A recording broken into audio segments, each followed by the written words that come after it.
La Muerta Blanca. Music by Kraosando.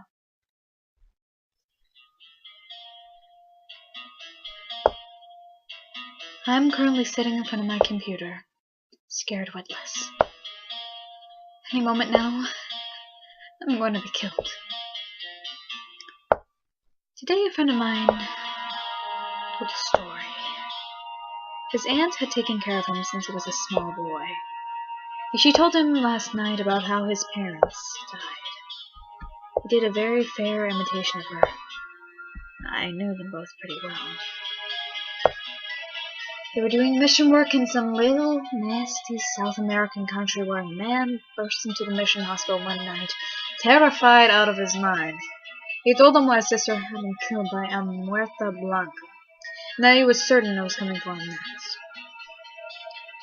What is a Muerta Blanca? Apparently it's some sort of boogeyman. Something like that dumb chupacabra or whatever. They call it White Death or the White Girl because it was the soul of someone who hated life so much that they came back in their shrouds to kill those who told of them. The man had been told about the vengeful spirit by his sister hours before her death. There was a girl with dead black eyes that wept bile. The thing moved without actually ever moving its legs, and it sucked its victims back to their homes. Now, if you weren't already aware that this thing was following you, as it go back to your house, it start knocking on your door. Once for your skin, which you'll use to patch your own decaying flesh. Twice for your muscle, which you'll gnash on her teeth between victims. Thrice for your bones, which she'll make knives to pick her teeth with. 4 times for your heart, which she'll wear around her neck. 5 times for your teeth, which you'll polish and keep in a box. 6 times for your eyes, which you'll see the faces of your loved ones through. And 7 times for your soul, which she'll eat whole and you can never pass when you're in her stomach. She has to repeat this on any mirror or door between you and her. You can try to outrun her, but she's faster than the fastest man.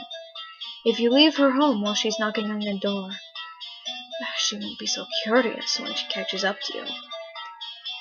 Now the man was certain that this thing had killed his sister. He tried to tell the police, but they would not listen. He had tried to tell the priest, but the priest turned him away when he saw that the thing was following him now. Oh, that's right, I forgot about that.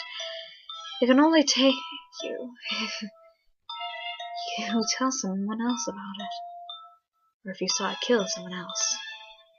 The man, after finishing his tale, stole a car from the mission and was never seen again. Apparently his mother and father immediately called his aunt about this when it happened. They were found in the morning, skinned and dismembered, their bodies covered by tiny, childlike handprints. His aunt was really drunk the night before. I told him about that. He told me the story early in the morning today at school before the cops arrived. His aunt had been murdered that night. I called him later that night, and he told me he was being chased by someone and they were knocking at his door. I told him to stop shitting me. He held the phone away from his face for a minute. Now I could hear a slow, deliberate knocking. A moment later, I heard the door rip from its hinges and the dying screams of my friend. Then a little girl whose voice spoke over the line. Witness. I hung up. 3 minutes ago, someone started knocking on my door. She asked to knock 28 times on my front door, 28 times in the mirror in the hall, another 28 times on the door to my bedroom. She's doing it slowly. I think she wants to scare me some more, let me know that my death is just moments away. I will not run. Couldn't get my car in time. Anyway. She started knocking on my bedroom door a minute ago. She should be done any moment.